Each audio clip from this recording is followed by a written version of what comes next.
Hello दोस्तों, I hope all of you doing great. आज से कुछ दिनों पहले इंडिया के बहुत ही फेमस यंग और टैलेंटेड एक्टर सुशांत सिंह राजपूत ने सुसाइड कमिट कर ली। इनिशियल जो रिपोर्ट्स आ रही हैं उसमें साबित यही हो रहा है कि he was undergoing depression.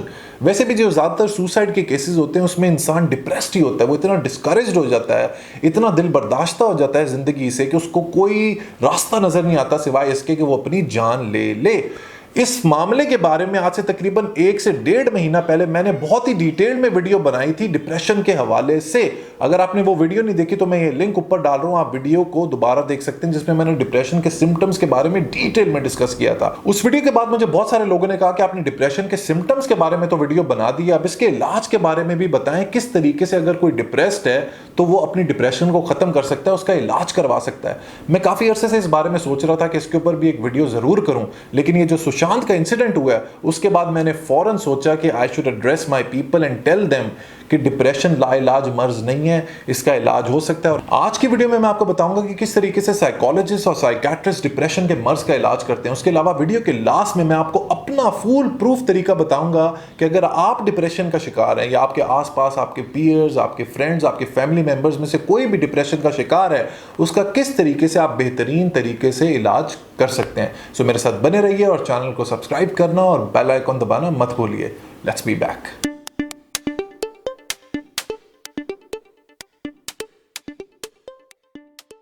So book buddies depression और एंजाइटी को ट्रीट करने के लिए बहुत सारी थेरेपीज यूज होती हैं, जैसे कि साइकोडायनामिक थेरेपी, जिसको साइकोथेरेपी भी कहते हैं, behaviour therapies, cognitive therapies, humanistic therapies और बायोलॉजिकल थेरेपीज। अच्छा, अब आपने इन गाढ़े गाढ़े और मुश्किल नामों से घबराना नहीं है, मैं आपको इतनी आसान जबान में समझाऊंगा कि आपको सब समझ आ जाएगा। देखिए, हमारा बेसिकली मकसद तो यही है ना कि हमने जानना है कि भाई डिप्रेशन का इलाज होता किस तरीके से है। सो मैं आपको अब समझाता हूं, मेरे साथ बने रहिए और अगर कोई सवाल होगा तो मुझे कमेंट सेक्शन में मेरे साथ पूछ लीजिएगा। सो सबसे पहले बढ़ते हैं साइकोडायनामिक या साइकोथेरेपी के ऊपर। इसकी बुनियाद रखी थी सिगमंड फ्रॉइड साहब ने। फ्रॉइड जो हैं वो इतने बड़े स्टॉलवर्ट हैं, he is one of the giant figures in psychology. इन्होंने साइको एनालिसिस की बुनियाद रखी थी और बहुत सारे पेशेंट्स को ट्रीट किया था साइकोडायनामिक या साइकोथेरेपी के थ्रू अपनी लाइफ टाइम के दौरान। फ्रॉइड ये कहते हैं कि अगर आपने डिप्रेशन का इलाज करना है या एंजाइटी का इलाज करना है तो उसका एक बेहतरीन तरीका है साइकोथेरेपी। उनका मानना यह है कि अगर आपने किसी भी दिमागी बीमारी का इलाज करना है तब तक आप कामयाबी से इलाज नहीं कर सकते किसी भी साइकोलॉजिकल डिसऑर्डर का, जब तक आप इंसान के अनकॉन्शियस तक ना पहुंचे, मींस लाशऊर ज़हन तक पहुंचे बगैर आप किसी भी साइकोलॉजिकल डिसऑर्डर का इलाज नहीं कर सकते। इसकी बुनियादी वजह यह है कि इंसान के जो बचपन के वाकयात होते हैं, स्पेशली जो पेरेंट्स के साथ रिलेशनशिप होता है बच्चे का, वो हमेशा उसके जहन में रहता है और अनकॉन्शियस में जाके गड़ जाता है। ज़्यादातर जो साइकोलॉजिकल डिसऑर्डर्स होती हैं, जो बीमारियां होती हैं, उनकी फाउंडेशन, उनकी रूट्स, उनकी नींव यही अनकॉन्शियस, यही लाशऊर में पड़ती है।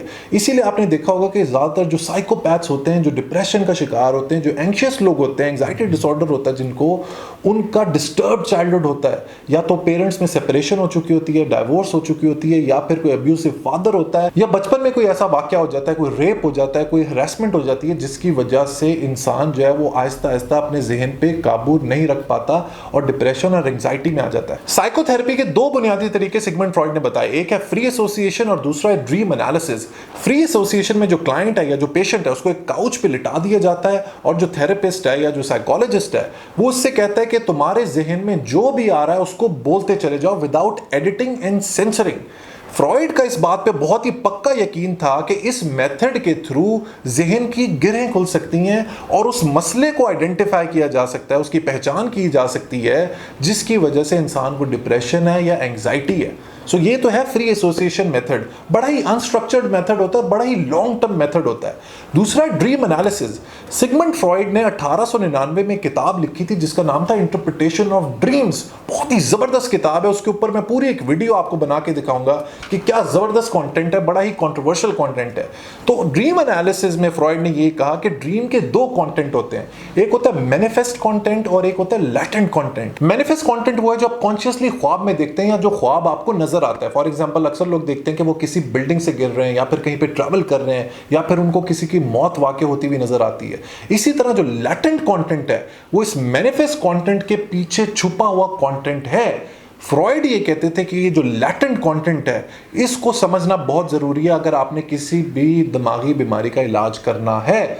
सो ये दो मेथड्स हैं, फ्री एसोसिएशन और ड्रीम एनालिसिस। ये अनस्ट्रक्चर्ड है और लॉन्ग टर्म इसीलिए क्योंकि इसमें महीनों सालों लग सकते हैं पेशेंट का इलाज करने में, इसीलिए ये ज़्यादा इफेक्टिव नहीं है आजकल। हालांकि बहुत सारे साइकोलॉजिस्ट अब भी साइको एनालिसिस करते हैं, लेकिन क्योंकि ये इतना अनस्ट्रक्चर्ड होता है इसी वजह से इसको ज़्यादातर लोग प्रमोट नहीं करते। इसकी बजाय आजकल जो साइकोलॉजिस्ट हैं वो एक और मेथड फॉलो करते हैं जिसको कहते हैं इंटरपर्सनल थेरेपी।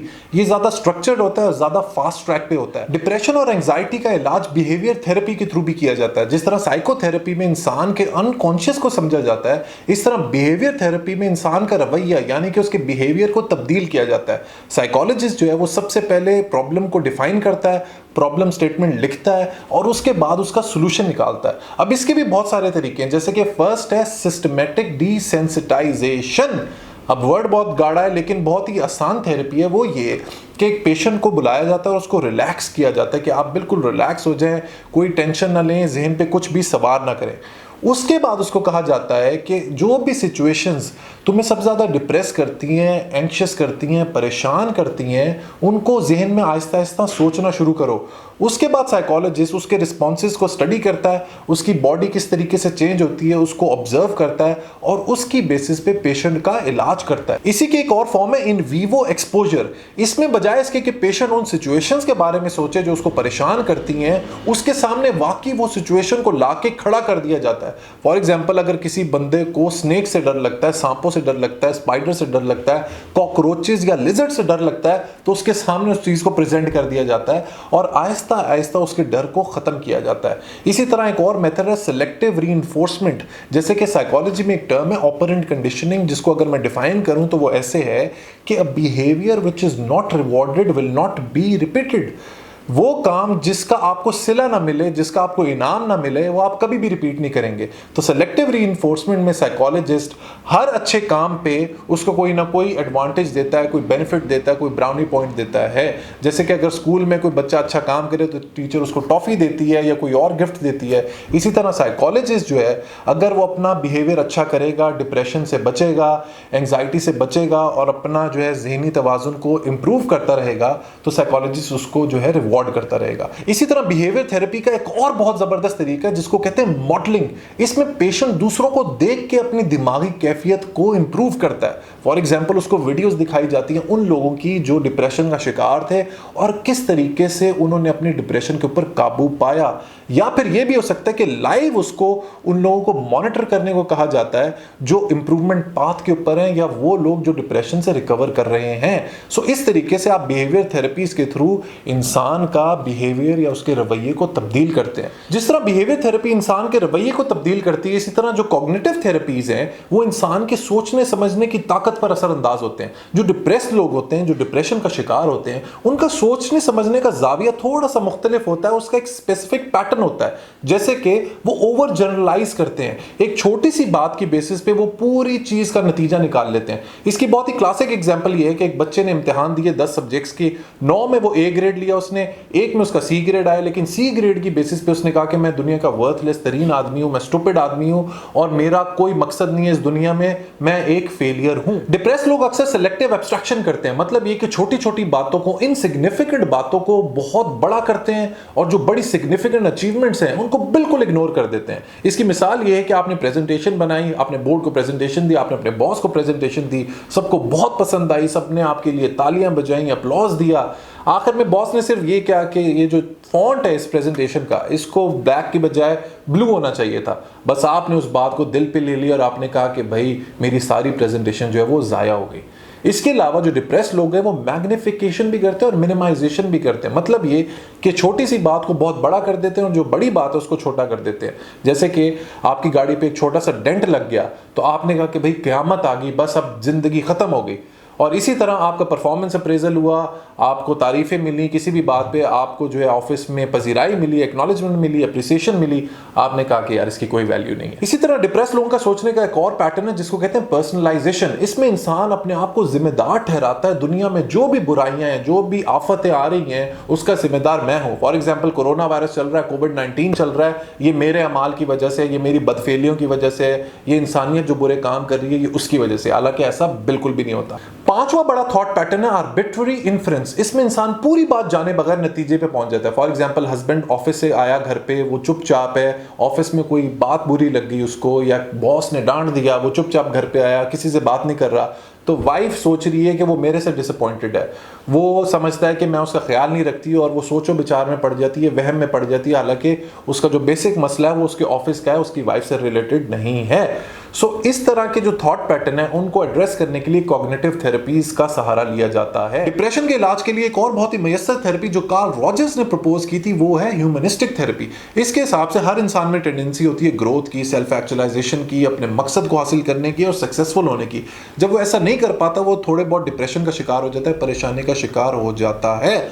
इसके अलावा ह्यूमनिस्टिक थेरेपी ये भी कहती है कि एक इंसान जितना अपने आप को जानता है कोई इंसान नहीं जान सकता, लिहाजा उसको थोड़ी बहुत हेल्प के साथ जो साइकोलॉजिस्ट प्रोवाइड कर सकता है वो अपनी डिप्रेशन को ख़त्म कर सकता है और वापस एक नॉर्मल ज़िंदगी गुजार सकता है। पांचवी बड़ी थेरेपी जो बहुत ही वाइडली फॉलोड है वो है बायोलॉजिकल थेरेपी, जिसमें एंटी डिप्रेसेंट्स दिए जाते हैं जैसे कि इलेविल है, प्रोजैक है। इसके अलावा ECT जिसको इलेक्ट्रोकन्वल्सिव थेरेपी, जो माइंड को शॉक्स दिए जाते हैं, ब्रेन को शॉक्स दिए जाते हैं, वो भी यूज़ किया जाता है, लेकिन उससे मेमोरी लॉस का बहुत ज़्यादा खदशा होता है।